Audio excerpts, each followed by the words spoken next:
Hey guys, tonight we begin with a mystery that has inspired archaeologists, travelers, novelists, and probably at least 3 people who own too many crystals.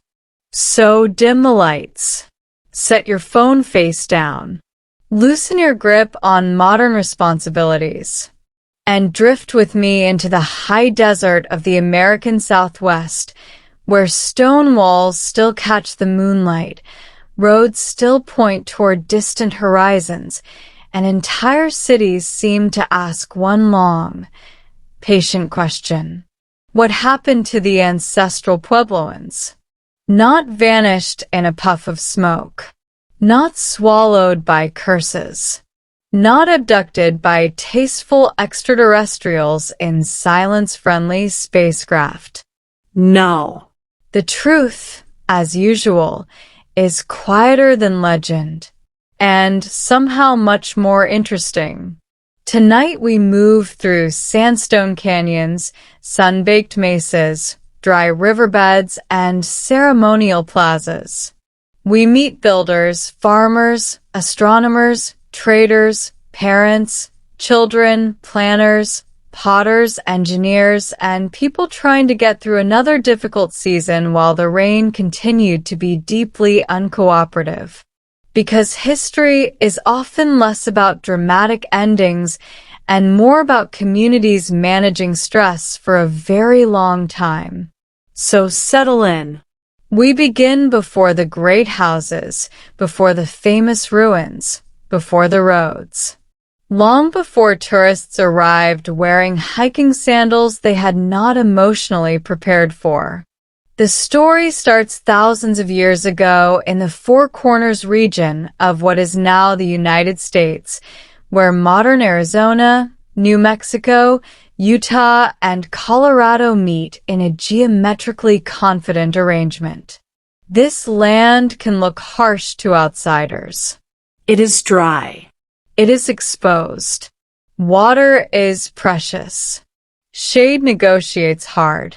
And yet people lived here for millennia. Early inhabitants hunted game, gathered wild plants, and slowly adapted to one of the most demanding landscapes in North America. Over generations, knowledge accumulated. Which seeds survived? Which slopes held moisture? Which storms mattered? Which winters lied about being mild? Then came agriculture. Maize, originally domesticated much farther south, spread northward over centuries. Corn changed everything. Beans and squash followed. Together they allowed more settled communities to form. Once people can stay in place more reliably, they build differently. They store food. They remember seasons in architecture. They argue with neighbors in increasingly permanent ways. A timeless human development. The people we now call the Ancestral Puebloans did not call themselves that. The name is modern, used by archaeologists to describe the ancestors of today's Pueblo peoples, including communities such as the Hopi, Zuni, Acoma, Laguna, and many others. That matters. Because this is not the tale of a people who disappeared into nothing. It is the story of people who changed, moved, adapted, merged, persisted, and continued. Already the mystery is becoming less magical and more human, which I personally find much better. By around the first millennium CE, villages were growing across the region. People built pit houses, semi-subterranean dwellings partly dug into the earth, useful for insulation in climates that enjoyed temperature extremes as a hobby. Later, above-ground masonry structures became more common. Stone rooms, storage chambers, multi-room compounds. Pottery flourished. Baskets were made with extraordinary skill. Turkeys were domesticated. Trade networks expanded. And then, gradually, some communities began to build on a scale that still startles modern visitors. Let's float gently toward Chaco Canyon. If you have never seen Chaco Canyon, imagine a broad desert valley ringed by cliffs, severe and beautiful, where silence feels organized. Between roughly 850 and 1150 CE, Chaco became one of the most remarkable cultural centers in North America. There were great houses, massive stone complexes with hundreds of rooms, multi-story buildings, carefully shaped sandstone blocks fitted with precision, wooden beams hauled from mountains many miles away. Because if you are going to create a ceremonial and political center in a remote canyon, apparently you commit. Structures like Pueblo Bonito, Chetro Cattle, and Casa Rinconada still impress today. Their walls align with solar and lunar events. Their layouts suggest planning, labor coordination, and social organization on a large scale. This was not random village growth. This was intentional. Roads radiated outward from Chaco across the landscape. Some were wide. Some ran astonishingly straight over difficult terrain. They connected distant communities, shrines, resource zones, and ceremonial places. Archaeologists still debate their exact functions. Trade routes? Pilgrimage roads? Political statements in dirt form? Possibly all three. Humans do enjoy multifunctional infrastructure. Exotic goods reach Chaco from far away, macaws from Mesoamerica, copper bells, marine shells, cacao residues found in vessels, bright feathers in a desert canyon, tropical birds in sandstone rooms. It suggests influence, connection, status display, and ceremonial exchange. Or, put more plainly, people everywhere like impressive imported items. But who ruled Chaco, if anyone did, remains debated. Some scholars see a hierarchical center with elites controlling labor and ritual. Others emphasize networks, cooperation, seasonal gatherings, and distributed authority. History loves ambiguity. The stones remain calm while we argue around them. Daily life here would have involved farming in a dry environment using runoff agriculture, floodplain fields, check dams, terraces, and endless practical intelligence. Corn was central. So were beans, squash, and gathered foods. Water management was everything. A good year brought security. A bad year brought concern. Several bad years in a row brought meetings. And perhaps increasingly tense ones. Even in prosperous times, Chaco's location posed challenges. Timber had to come from mountain forests dozens of miles away. Population concentrations strained local resources. Rainfall was variable. Agriculture in arid lands is possible, but it does not appreciate complacency. Still, for centuries, Chaco thrived. Ceremonies likely gathered people from across the region. Knowledge circulated. Marriages linked communities. Goods moved. Stories moved faster.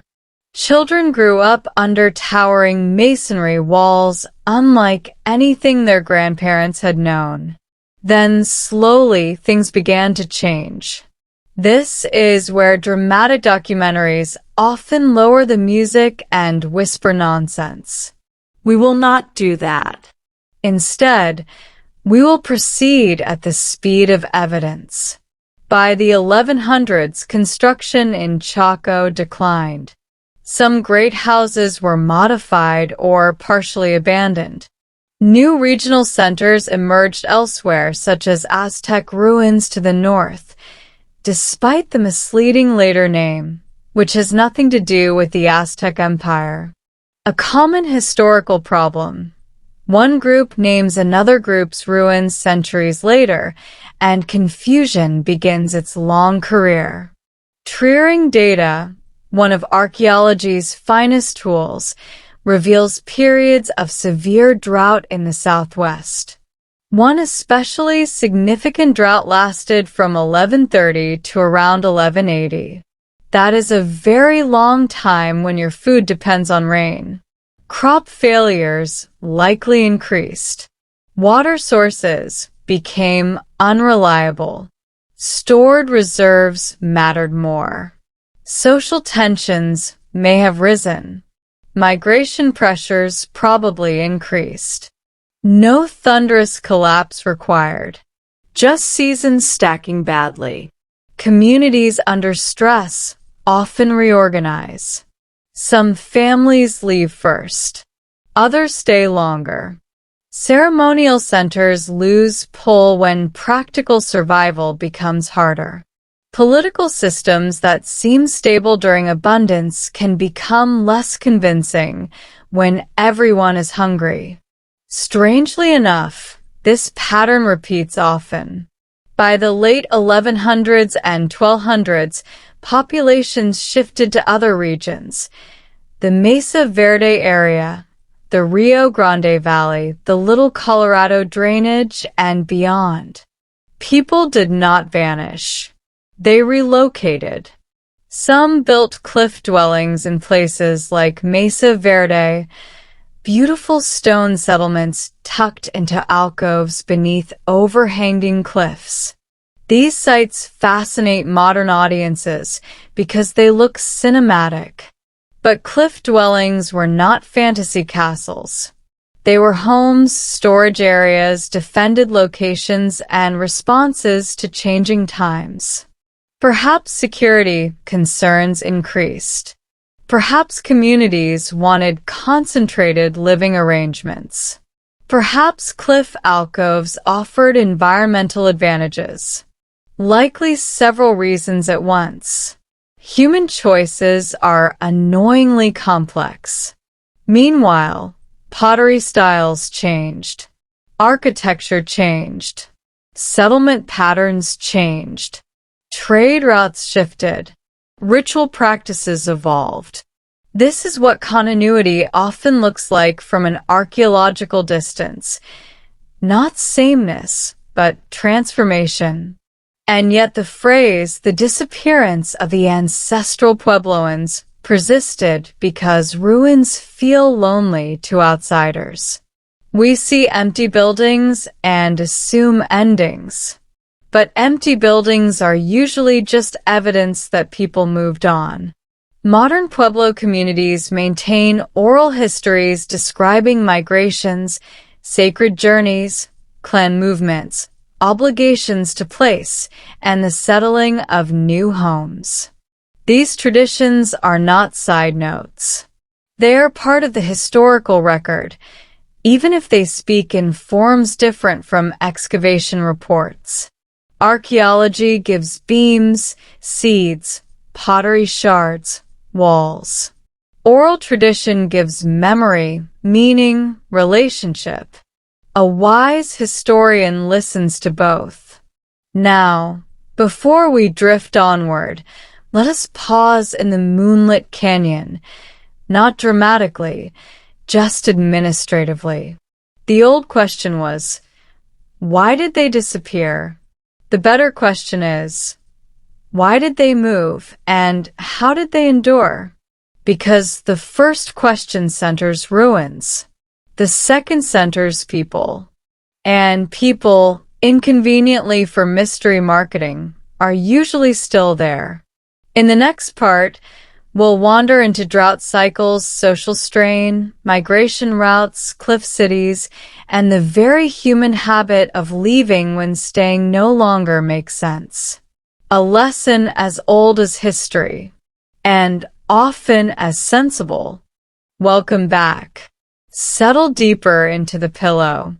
Adjust the blanket with the solemn precision of a medieval clerk aligning parchment. Allow the room to become pleasantly unimportant.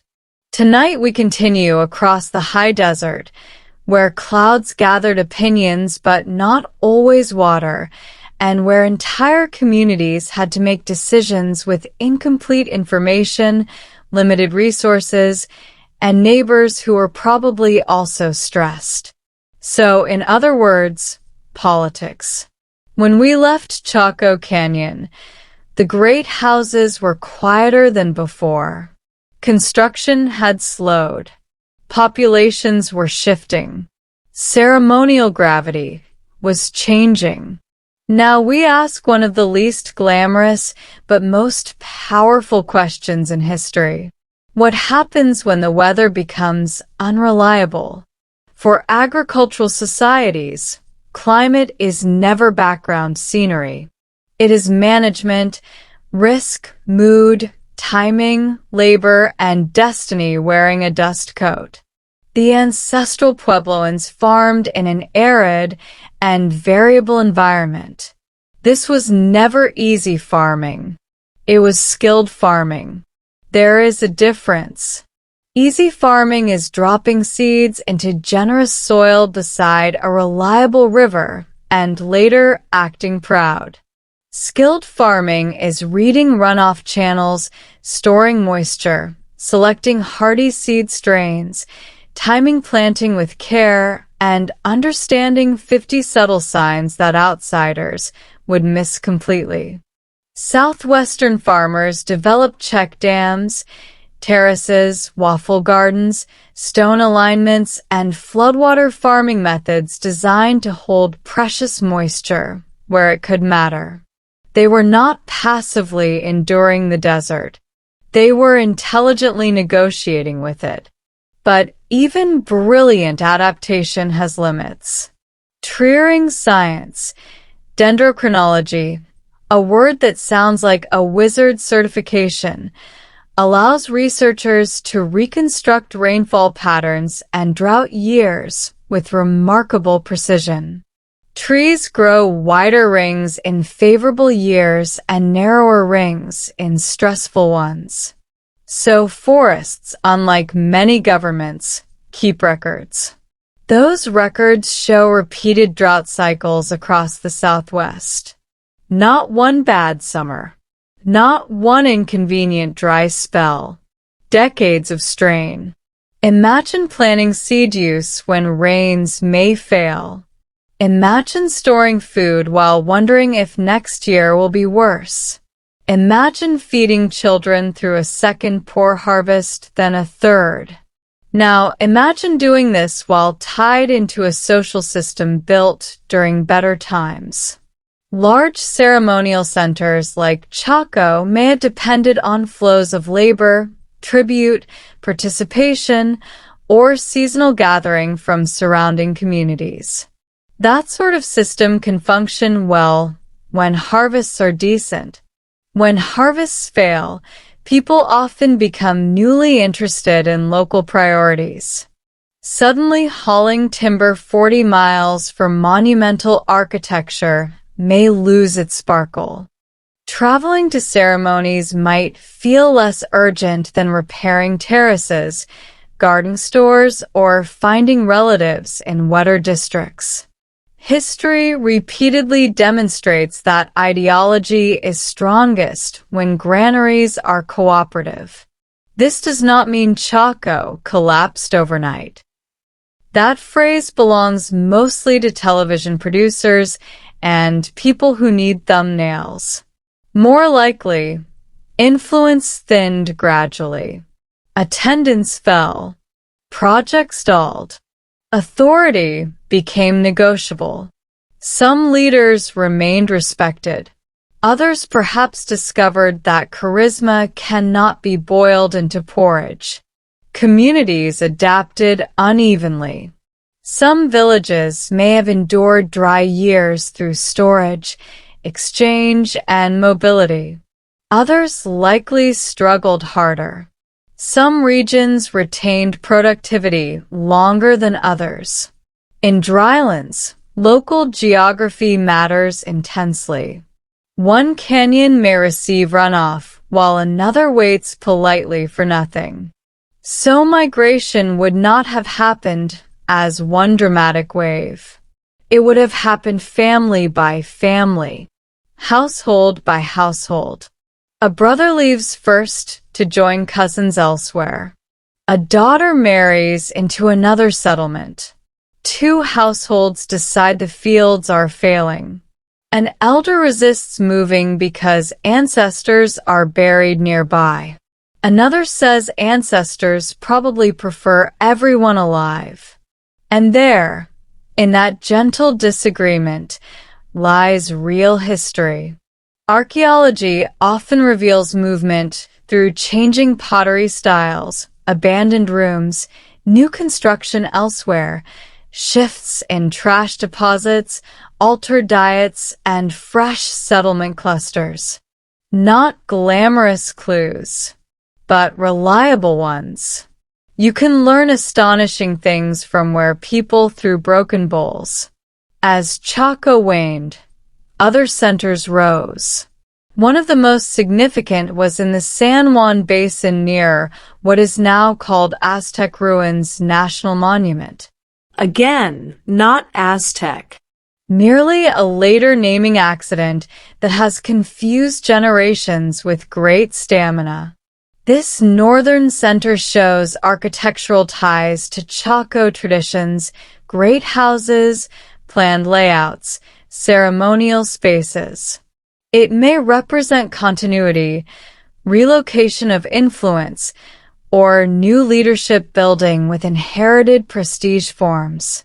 Humans do love reusing old branding. If one sacred center loses momentum, another may present itself as the upgraded branch location. Meanwhile, communities across Mesa Verde and surrounding regions expanded during parts of the 1100s and 1200s. Mesa Verde today is famous for cliff dwellings such as Cliff Palace, Spruce Tree House, and Balcony House. Stone villages tucked beneath vast rock overhangs, elegant and improbable. Modern viewers often ask, why live in cliffs? Reasonable question. The answer is probably several reasons layered together. Protection. Temperature moderation. Use of natural alcoves. Concentrated settlement. Access to defensible positions in uncertain times. And perhaps the simple fact that people are practical. If a giant sandstone overhang already exists, you do not ignore free roofing. Cliff communities were not random hideouts. They were organized settlements with towers, kivas, plazas, storage rooms, and carefully built masonry. Children played there. Meals were cooked there. Repairs were complained about there. Laundry, tragically, still needed doing. Yet even Mesa Verde was not permanent. By the late 1200s, many settlements in that region were also being left behind. Again, cue dramatic music from less disciplined storytellers. But let us remain calm. Leaving a settlement does not equal extinction. It often means strategy. The late 1200s included another major drought, commonly called the Great Drought of 1276 to 1299. Decades of reduced rainfall hit an already challenging environment. If your farming system is stressed, your wood resources pressured, your populations concentrated, and your social tensions elevated, prolonged drought can become the final persuasive memo. People moved south and east toward areas with more reliable water, broader river valleys, and stronger opportunities for aggregation. The Rio Grande Valley became increasingly important. So did Hopi mesas and other regions where descendant communities would flourish. Migration can sound simple on maps. It is not simple in life. It means deciding what to carry, which seeds to preserve, which tools matter, which shrine to visit one last time, which room to close forever, who refuses to go, who cannot travel, who promises to return next spring and never does. No inscription records these conversations for us, but they happened, because they always do. Some archaeologists also point to evidence of conflict during certain periods, burned sites, defensive architecture, trauma in skeletal remains, settlement clustering. Competition over resources may have sharpened tensions. This should not surprise anyone. Scarcity tests manners. Still, conflict alone does not explain regional transformation, nor does drought alone, nor politics alone. History dislikes single-cause theories the way cats dislike closed doors. Climate stress interacts with social organization.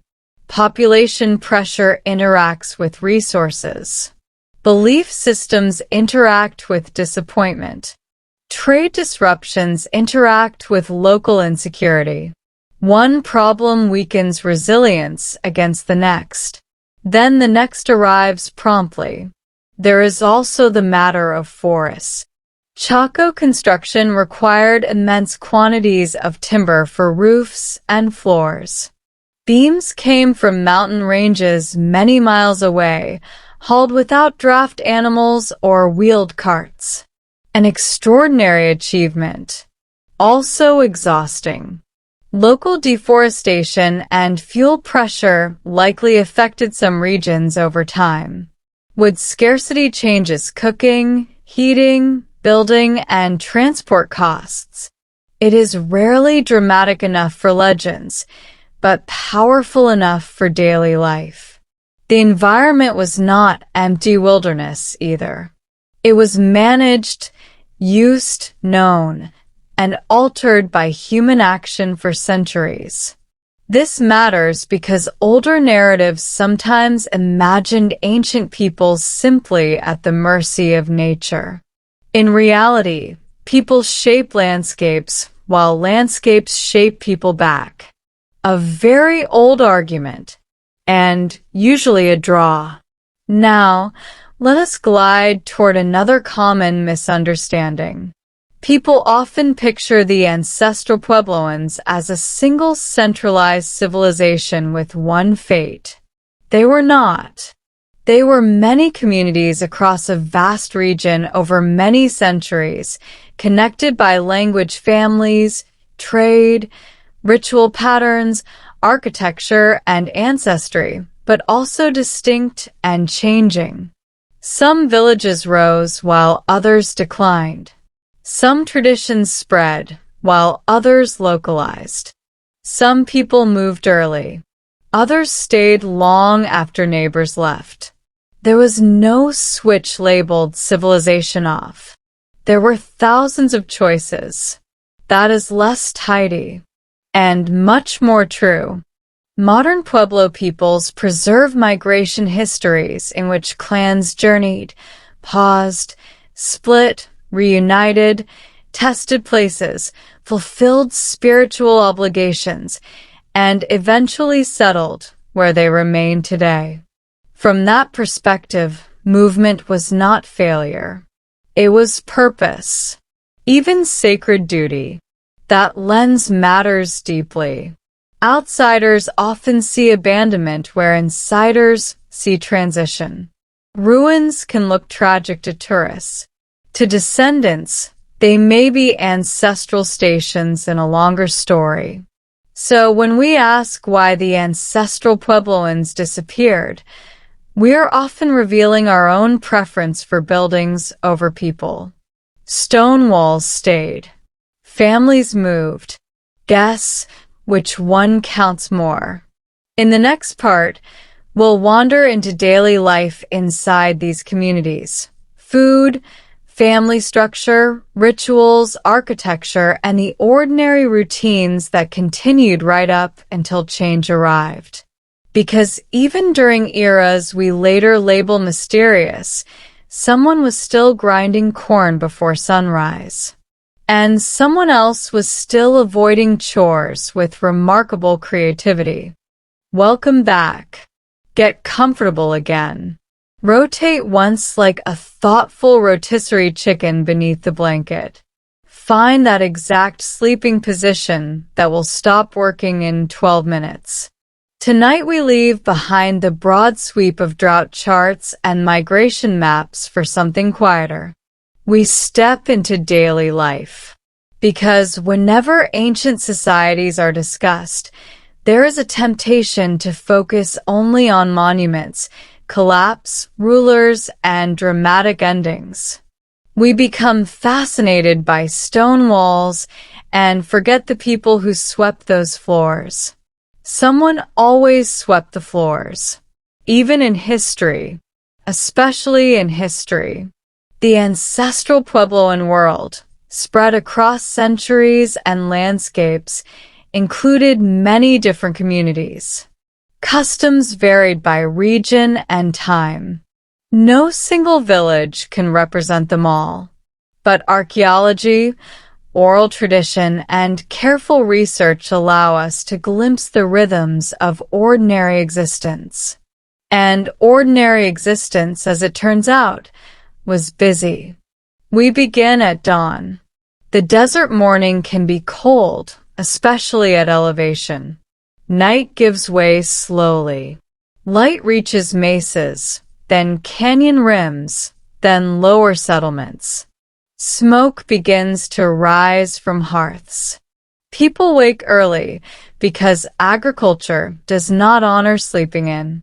Breakfast would likely center around maize in some form. Cornmeal mush, flatbreads, roasted corn, perhaps beans, squash, gathered seeds, and whatever foods were seasonally available.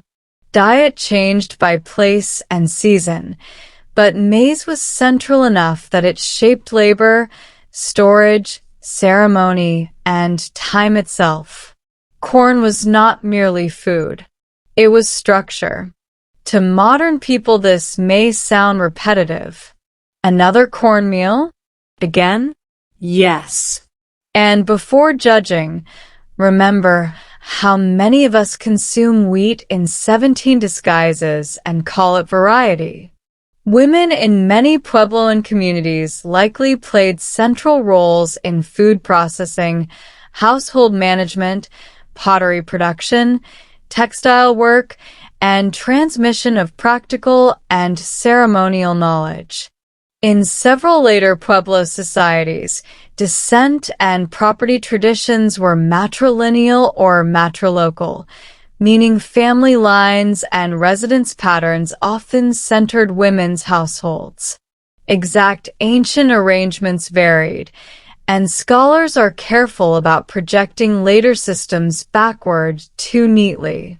Still, women were not decorative side characters standing politely beside real history. They were the machinery of continuity. Grinding maize on stone metates was daily labor of astonishing repetition.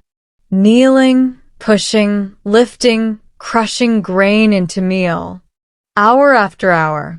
The archaeological record preserves worn stones, smoothed by generations of hands. You can almost hear the rhythm, and also the sighing. Men likely engaged heavily in farming, construction, hunting, trade travel, ritual duties, and communal labor, though work was not rigidly simple or identical everywhere. Children helped early, learning tasks gradually through participation rather than lectures, which, frankly, is how most humans learned most things until surprisingly recently. No slide deck. No quarterly review. Just watch me, then do it properly. Fields might be located near washes, terraces, or floodplains where moisture could be captured. Farmers planted maize, beans, and squash using intimate knowledge of soils and timing. They observed clouds, winds, insects, and subtle seasonal signs invisible to outsiders. The difference between success and hunger could be measured in details. When to plant after late frost. Which seed stock handled dryness. How deeply to place kernels. Which slope held morning moisture longest. This was science embedded in practice. And because it was not written in modern jargon, it is often underestimated. Water was precious enough to organize life around. Springs mattered. Seeps mattered. Seasonal runoff mattered. Storage and transport mattered. If rain came, people responded quickly. If it did not, anxiety likely moved silently through households long before outsiders would notice anything dramatic. Architecture tells us much about social life. Early pit houses were partly subterranean, using earth insulation to moderate temperatures. Later masonry room blocks became common, with connected rooms, plazas, storage chambers, rooftops, ladders, and ceremonial structures called kivas.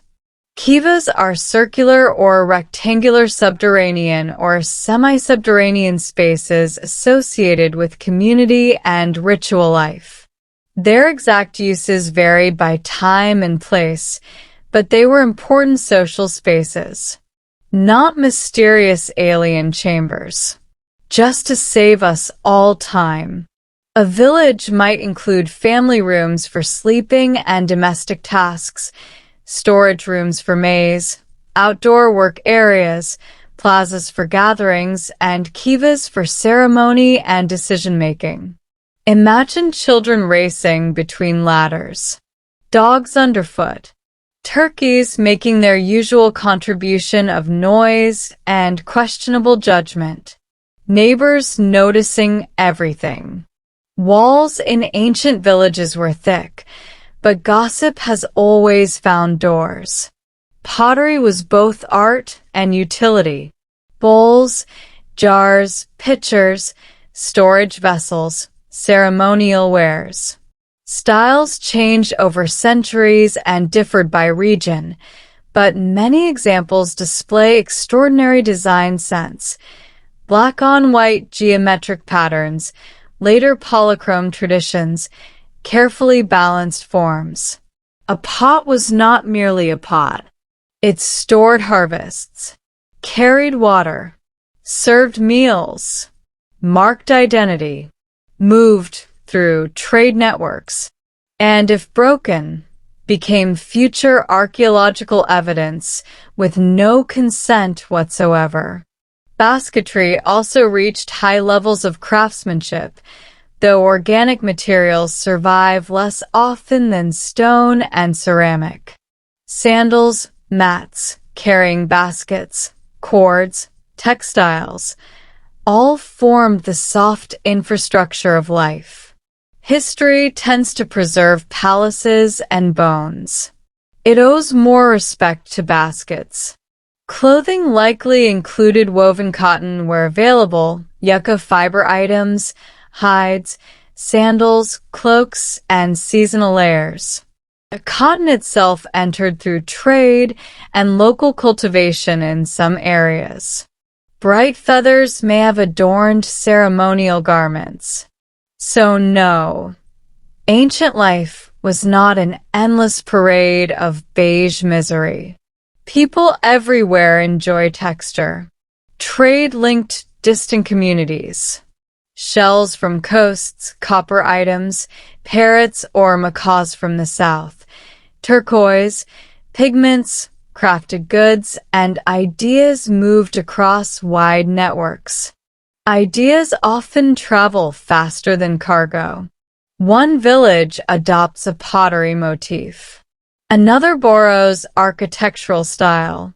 Someone returns from a distant journey with a new song and exaggerated stories. Classic human behavior. Children grew within all this complexity. They learned language, kinship obligations, farming cycles, stories of emergence and migration, practical skills, and community etiquette. They also surely invented games, annoyed adults, misplaced tools, and asked questions at deeply inconvenient moments. Ancient children were still children. This is one of history's most comforting constants. Elders held memory. In non-literate or differently literate societies, memory is infrastructure. Who married whom? Which spring failed 30 years ago? Which route is safe? Which ceremony must happen when certain stars rise? Which family owes corn to which cousin after that awkward incident? Without archives, people become archives, and they must be listened to. Ceremonial life likely structured the year. Solstice alignments, seasonal rites, agricultural observances, dances, prayer offerings, clan responsibilities, and communal gatherings all helped bind scattered households into social worlds larger than immediate survival. This matters because communities do not survive on calories alone.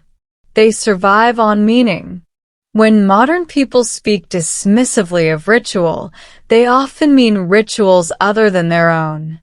Every society has them.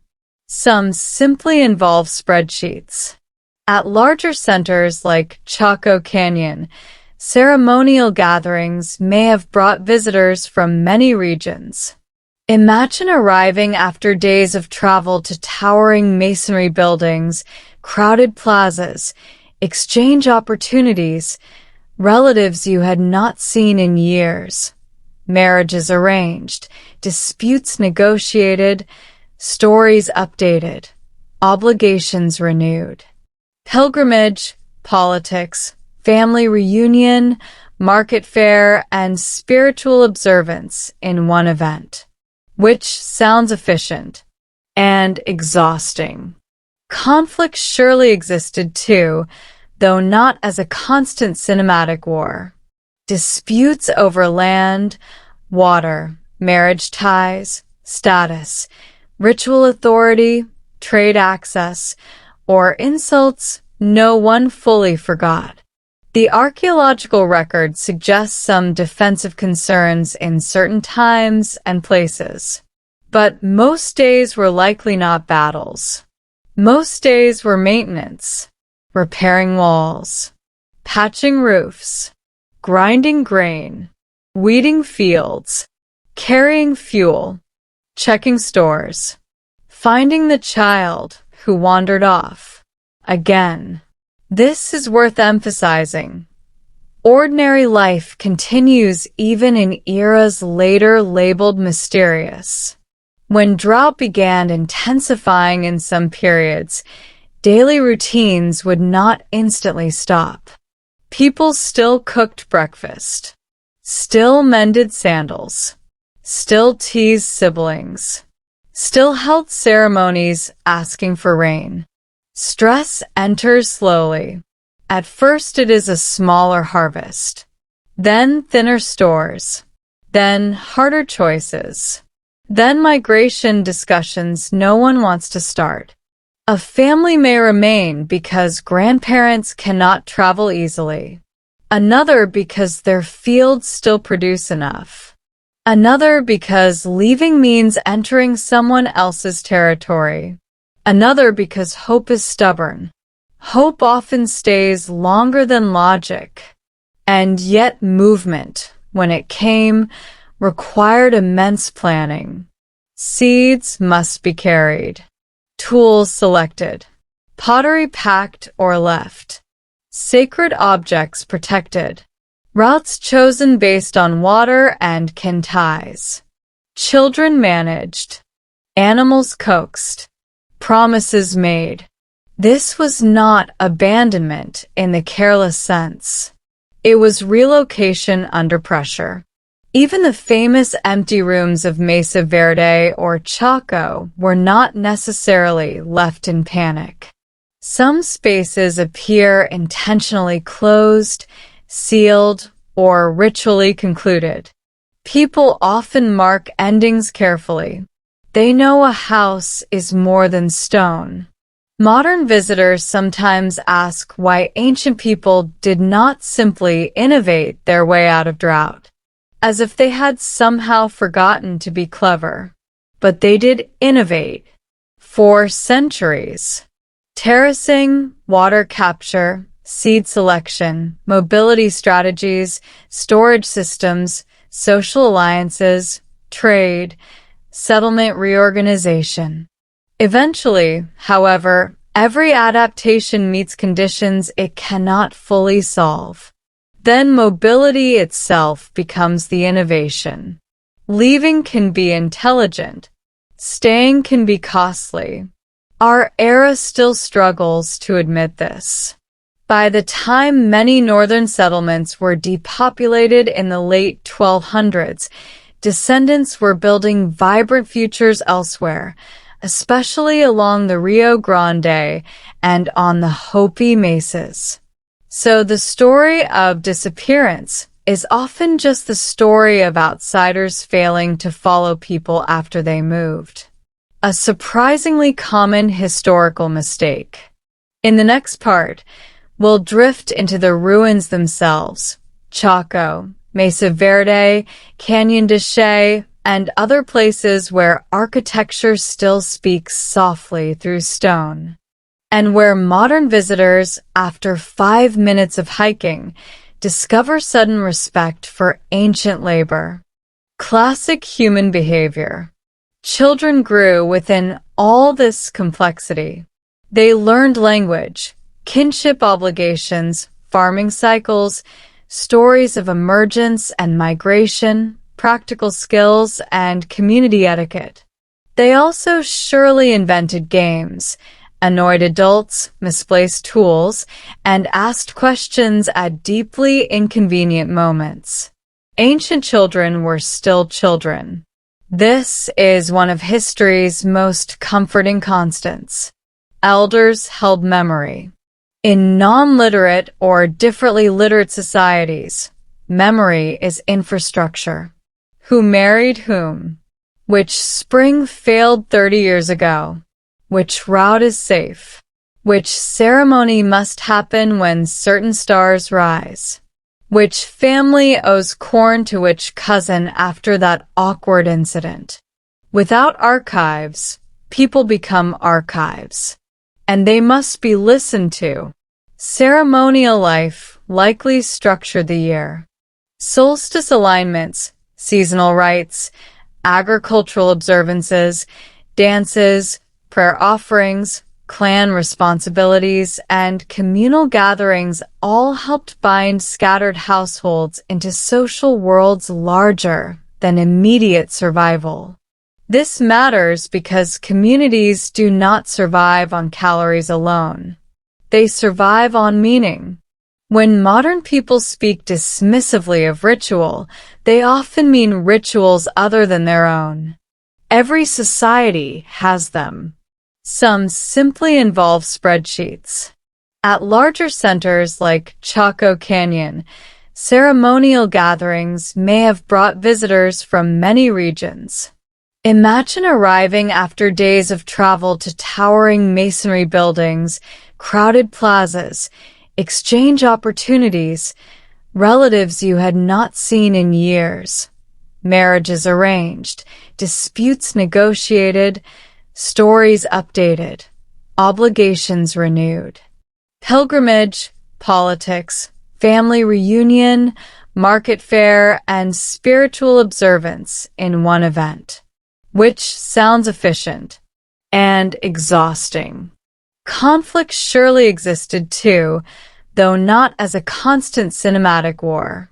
Disputes over land, water, marriage ties, status, ritual authority, trade access, or insults no one fully forgot. The archaeological record suggests some defensive concerns in certain times and places. But most days were likely not battles. Most days were maintenance, repairing walls, patching roofs, grinding grain, weeding fields, carrying fuel, checking stores, finding the child who wandered off. Again, this is worth emphasizing. Ordinary life continues even in eras later labeled mysterious. When drought began intensifying in some periods, daily routines would not instantly stop. People still cooked breakfast, still mended sandals, still teased siblings, still held ceremonies asking for rain. Stress enters slowly. At first it is a smaller harvest, then thinner stores, then harder choices, then migration discussions no one wants to start. A family may remain because grandparents cannot travel easily. Another because their fields still produce enough. Another because leaving means entering someone else's territory. Another because hope is stubborn. Hope often stays longer than logic. And yet movement, when it came, required immense planning. Seeds must be carried. Tools selected. Pottery packed or left. Sacred objects protected. Routes chosen based on water and kin ties. Children managed. Animals coaxed. Promises made. This was not abandonment in the careless sense. It was relocation under pressure. Even the famous empty rooms of Mesa, Verde, or Chaco were not necessarily left in panic.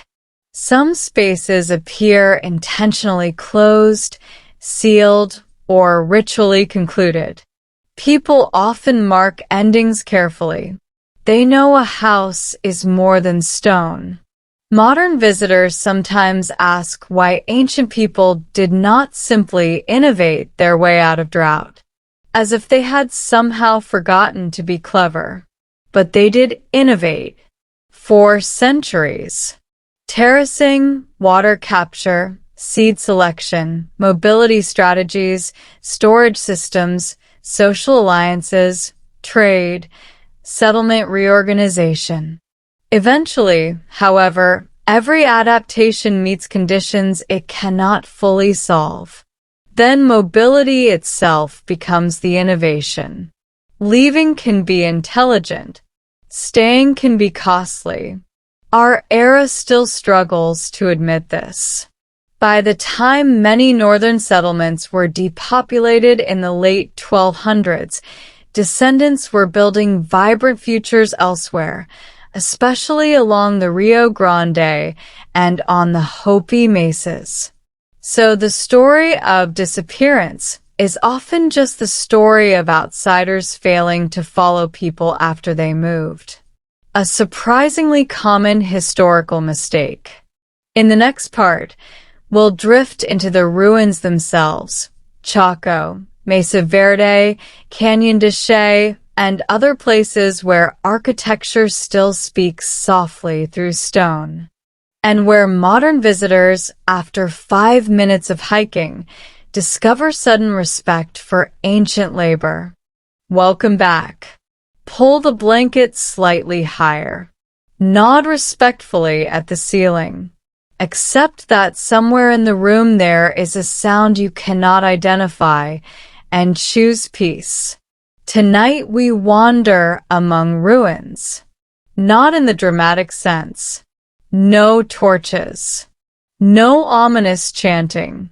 No one brushing dust off a skull and announcing a curse. Just stone walls, old pathways, patient silence, and architecture that continues to embarrass modern assumptions. because many people still imagine ancient societies as simple until confronted by evidence that they were not. Then comes the thoughtful phrase, "Wow, I didn't expect this." History hears that a lot. We begin where many modern conversations begin, Chaco Canyon. Chaco lies in northwestern New Mexico, in a broad basin framed by cliffs and open sky. The landscape can feel severe at first glance. Sparse rainfall, harsh sun, wind with opinions. And yet from roughly the 9th through 12th centuries, this place became one of the most sophisticated ceremonial and political landscapes in North America.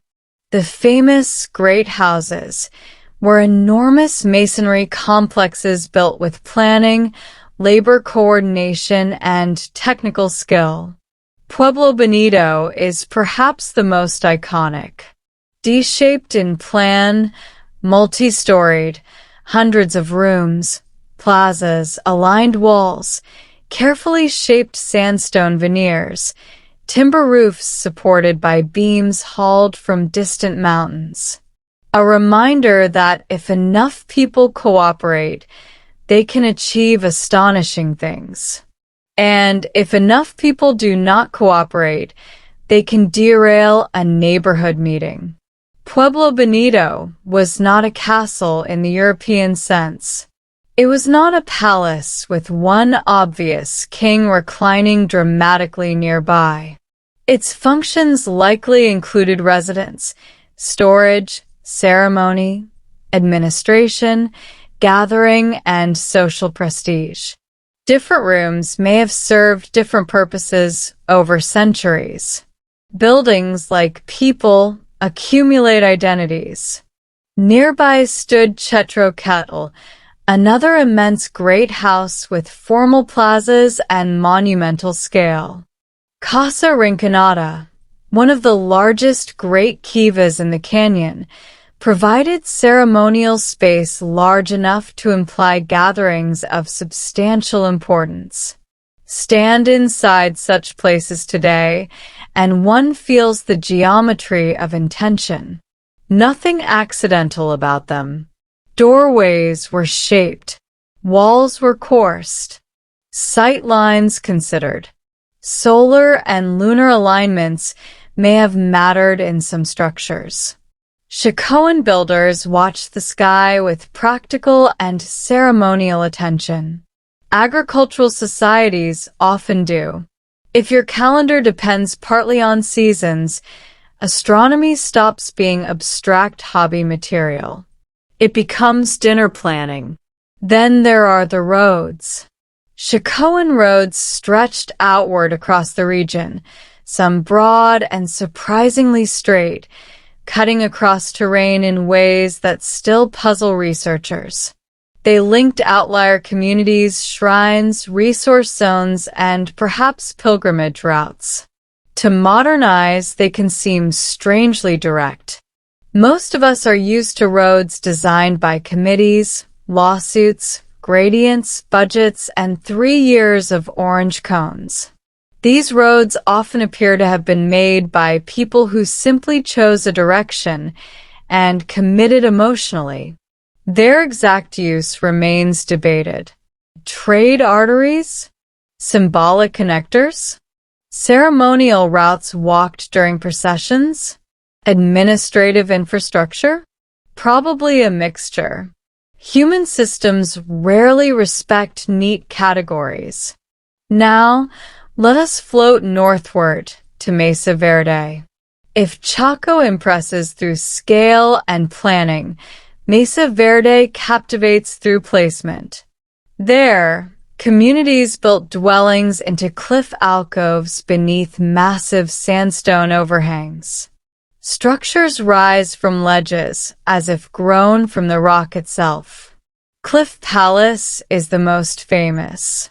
More than 100 rooms, towers, kivas, and stacked masonry tucked beneath a sweeping natural shelter. It looks theatrical. which has unfortunately encouraged generations of melodramatic misunderstanding. These were not lost cities hidden from the world. They were homes. Beautiful homes, yes.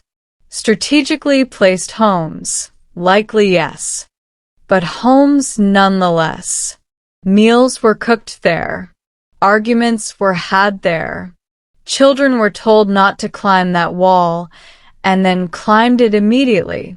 Balcony house, accessible today by ladders and narrow passages, gives modern visitors a useful educational experience, realizing ancient residents were fitter than we are. Spruce tree house and many lesser-known cliff dwellings show similar craftsmanship. Carefully fitted stone, plastered walls, planned spaces, storage niches, ventilation awareness, and communal design. Why cliffs? As discussed before, defense, shelter, climate moderation, available topography, social concentration, symbolism, and practicality. Also, once neighboring groups begin building elegant cliff villages, there may be a modest cultural incentive not to remain in a plain, open hamlet looking undercommitted. Architecture can be social conversation. Let us glide onward to Canyon de Chelly in present-day Arizona. A long canyon system with sheer walls, fertile bottomlands, springs, and natural beauty so obvious that even exhausted travelers would notice. People lived there for centuries, including ancestral Pueblo communities before later-dying Navajo. History deeply shaped the canyon as well. Ruins tucked into alcoves to the walls. White House Ruin is especially known today. Stone rooms set against towering canyon cliffs, reachable in a landscape where scale humbles the ego quite efficiently. Canyon environments offered water access, arable land, shelter, and defensibility. They also created intimate relationships between settlement and terrain. You do not dominate such landscapes. You negotiate with them. Now to Bandelier, in the Jemez Mountains of New Mexico. Here soft volcanic tuff allowed homes carved directly into cliff faces alongside masonry construction. Caveates, small excavated chambers, line canyon walls, connected with surface rooms and village spaces. If sandstone masonry says permanence through assembly, tuff dwellings say permanence through subtraction. Two excellent architectural moods. These later settlements reflect migration and aggregation in the centuries after many northern areas were depopulated. People were not disappearing. They were reorganizing in new landscapes with different opportunities. Again, the stones keep correcting the myth if we listen. What did these places sound like when inhabited? An underrated historical question. At Chaco, perhaps many voices in plazas, foot traffic on ladders, hammering during construction, dogs, turkeys, ceremonial chants, grinding stones, wind moving through doorways. At Mesa Verde, echoes under alcoves, smoke drifting upward, children's voices bouncing off rock, sandals on packed earth, conversations crossing rooftops. At canyon settlements, water somewhere nearby, insects in season, work songs, laughter, occasional irritation. Ruins are silent now, but they were once loud with ordinary life. Tourists often imagine ancient sites as solemn at all times. This is because tourists themselves become solemn when reading signs. Actual residents likely alternated between reverence, boredom, labor, celebration, and asking who left tools in the walkway again. Preservation also distorts perception. Stone survives. Wood mostly decays. Textiles vanish. Food disappears. Paint fades. So what remains can look austere. Yet many rooms were plastered, possibly painted, furnished with baskets, hides, pottery, tools, cords, blankets, stored maize, and personal objects.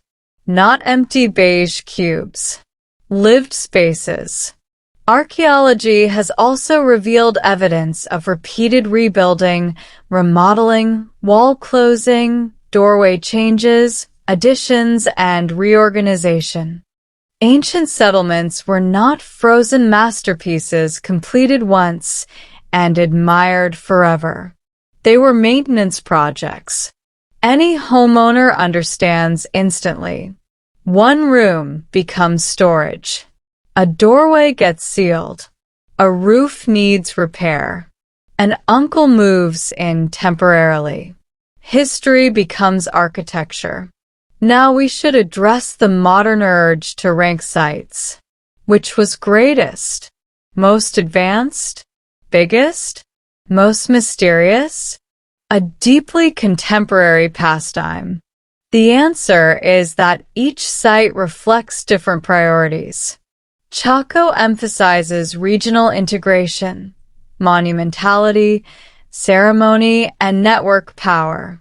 Mesa Verde highlights defensive concentration, elegant adaptation to alcoves, later population clustering. Rio Grande Pueblos later showcase enduring communal settlements tied to irrigation and river valleys. No single place is the peak. Civilizations are not smartphone models. They are varied responses to conditions. One of the saddest habits in older archaeology was treating abandoned sites as failures simply because they were left. But a settlement can succeed for centuries, fulfill its purpose, nourish generations, then be moved from for rational reasons. That is not failure. That is life cycle. We do not call a family home meaningless because descendants later relocate. At least, not unless we are in real estate marketing. There is also the matter of sacred geography. Many descendant Pueblo communities regard ancestral sites as spiritually significant, woven into migration histories and obligations. They are not dead museums. They remain connected places. This requires humility from visitors. A ruin is not merely scenery for photographs or a backdrop for declaring yourself obsessed with ancient vibes. It is part of living cultural memory. So if you ever visit these places, walk softly. Read more than the first sign. Carry water. And perhaps avoid announcing theories involving aliens. The ranger has suffered enough.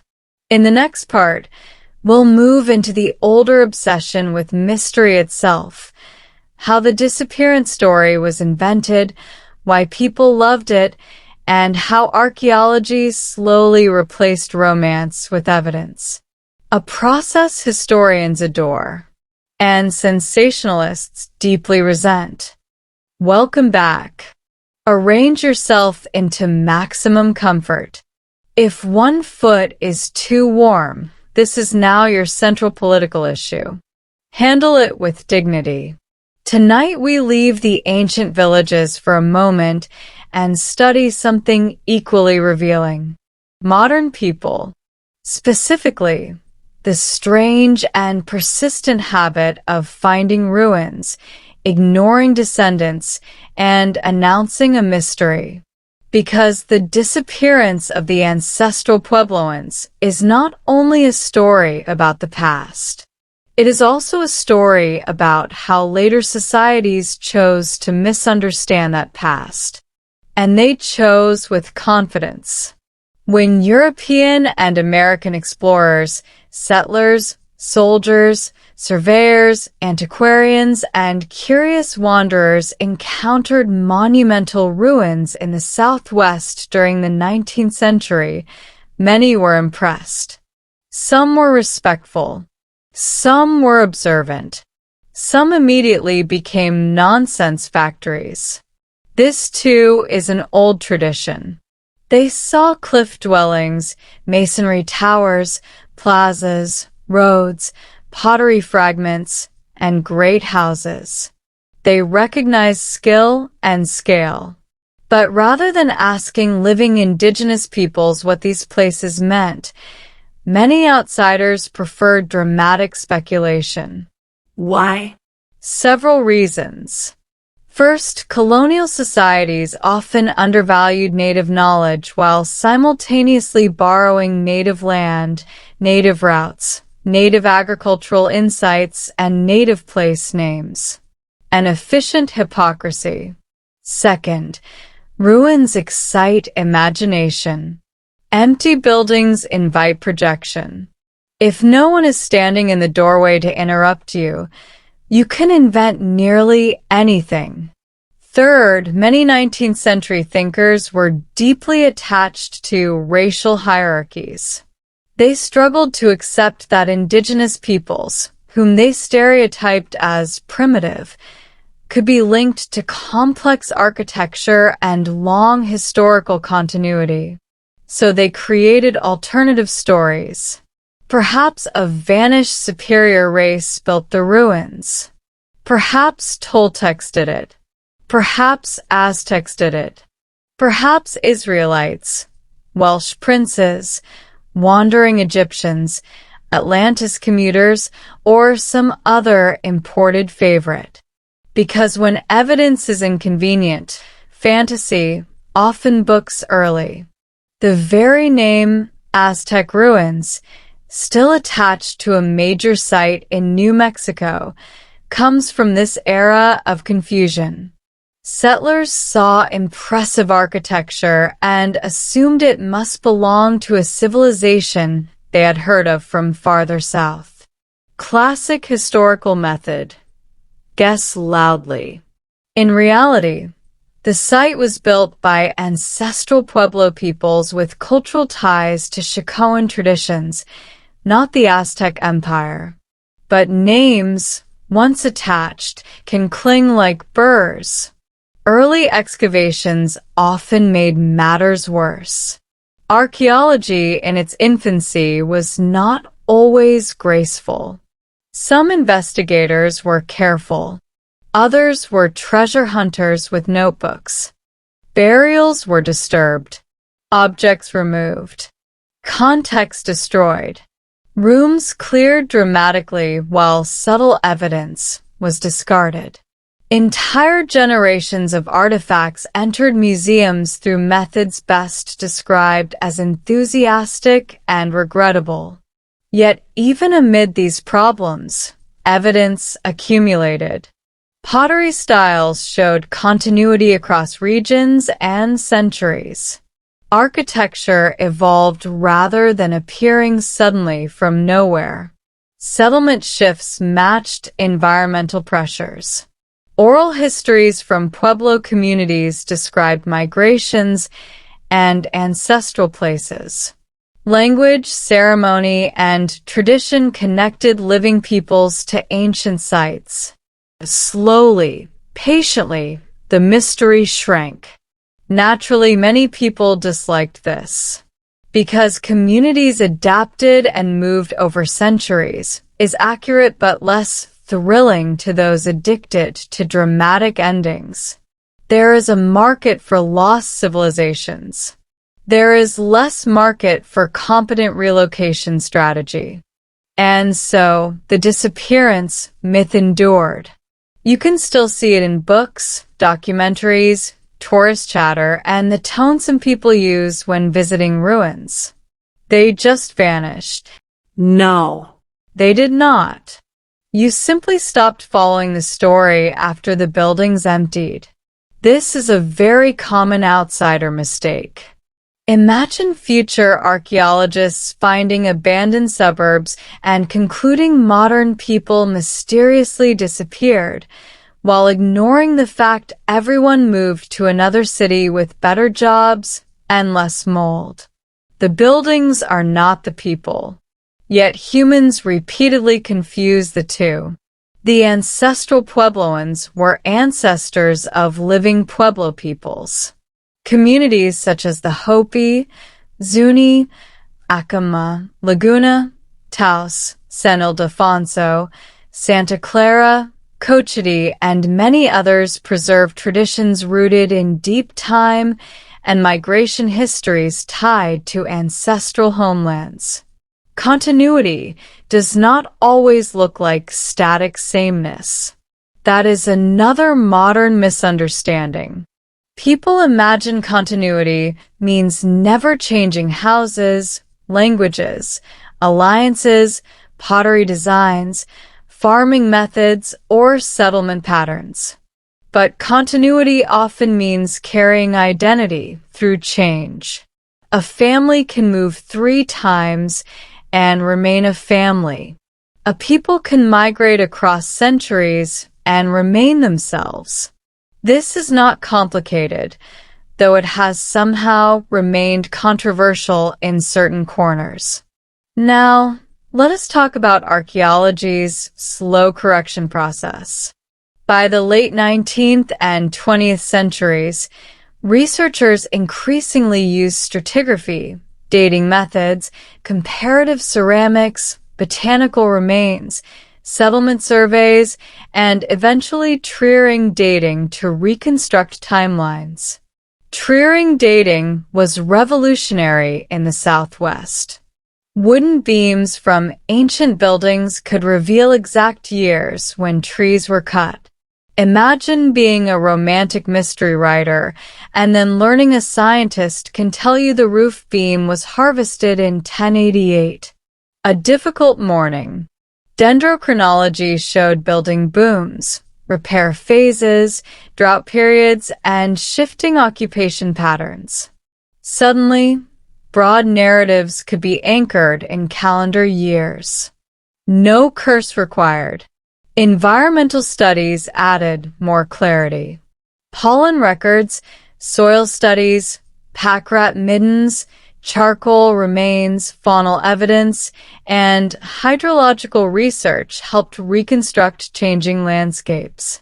Yes, pack rat middens. Even rodents occasionally serve civilization.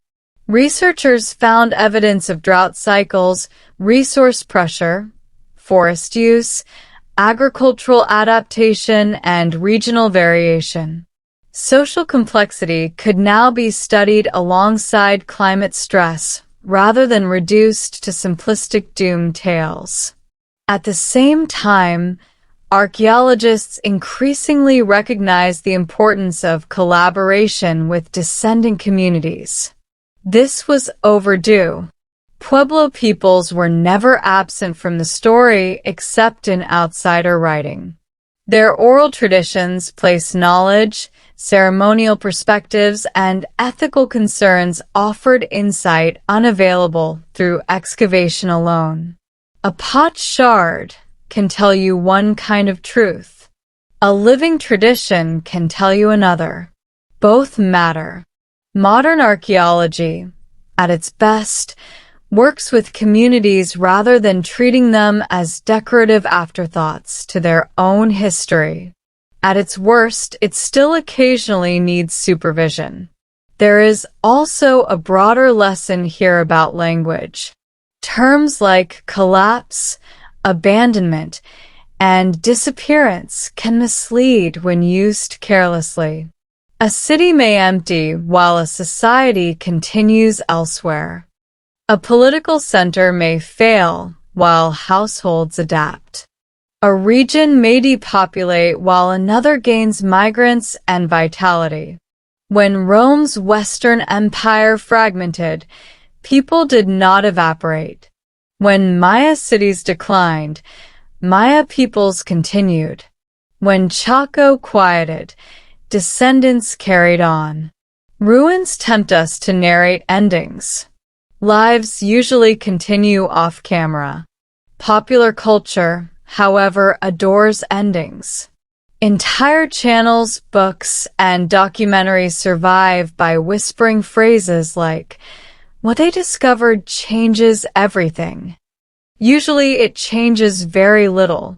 The truth about the ancestral Puebloans is richer than disappearance mythology because it includes resilience, strategy, memory, movement, environmental knowledge, and continuity over immense spans of time. That is not less dramatic. It is simply less theatrical. Now, to be fair, mystery has uses. It attracts attention. A child fascinated by a lost city may grow into an archaeologist who later learns nuance. Curiosity often enters through imperfect doors. The problem comes when adults refuse to leave the doorway. Some still prefer extraterrestrials. Others prefer catastrophe so total it absolves them from learning names of living descendant peoples. Others just enjoy saying, "Nobody knows," because uncertainty sounds profound. Sometimes nobody knows, but often many people know, and they have been saying it for generations. You just were not listening. There is a quiet dignity in correcting these stories. To say, the people were real, not props. The ruins are connected, not isolated curiosities. The descendants are present, not vanished shadows. The migrations were choices under pressure, not magical disappearances. And the desert remembers more than outsiders first imagined. In the next part, we'll drift into the final migrations of the 1200s, why so many northern settlements were left, where people went, and how new worlds formed from difficult decisions. Because endings, as history keeps insisting, are often reorganizations wearing dark clothing. A political center may fail while households adapt. A region may depopulate while another gains migrants and vitality. When Rome's Western Empire fragmented, people did not evaporate. When Maya cities declined, Maya peoples continued. When Chaco quieted, descendants carried on. Ruins tempt us to narrate endings. Lives usually continue off-camera. Popular culture, however, adores endings. Entire channels, books, and documentaries survive by whispering phrases like, "What they discovered changes everything." Usually it changes very little. The truth about the ancestral Puebloans is richer than disappearance mythology because it includes resilience, strategy, memory, movement, environmental knowledge, and continuity over immense spans of time. That is not less dramatic. It is simply less theatrical. Now, to be fair, mystery has uses. It attracts attention. A child fascinated by a lost city may grow into an archaeologist who later learns nuance. Curiosity often enters through imperfect doors. The problem comes when adults refuse to leave the doorway. Some still prefer extraterrestrials. Others prefer catastrophe so total it absolves them from learning names of living descendant peoples. Others just enjoy saying nobody knows because uncertainty sounds profound. Sometimes nobody knows, but often many people know, and they have been saying it for generations. You just were not listening. There is a quiet dignity in correcting these stories. To say, the people were real, not props. The ruins are connected, not isolated curiosities. The descendants are present, not vanished shadows. The migrations were choices under pressure, not magical disappearances. And the desert remembers more than outsiders first imagined.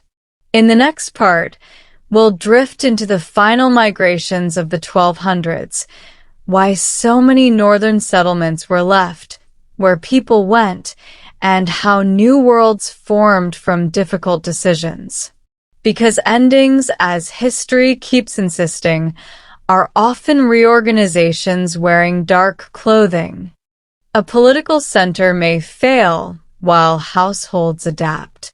A region may depopulate while another gains migrants and vitality. When Rome's Western Empire fragmented, people did not evaporate. When Maya cities declined, Maya peoples continued. When Chaco quieted, descendants carried on. Ruins tempt us to narrate endings. Lives usually continue off camera. Popular culture, however, adores endings.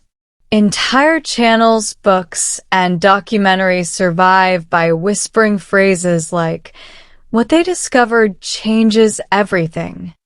Usually it changes very little. The truth about the ancestral Puebloans is richer than disappearance mythology because it includes resilience, strategy, memory, movement, environmental knowledge, and continuity over immense spans of time.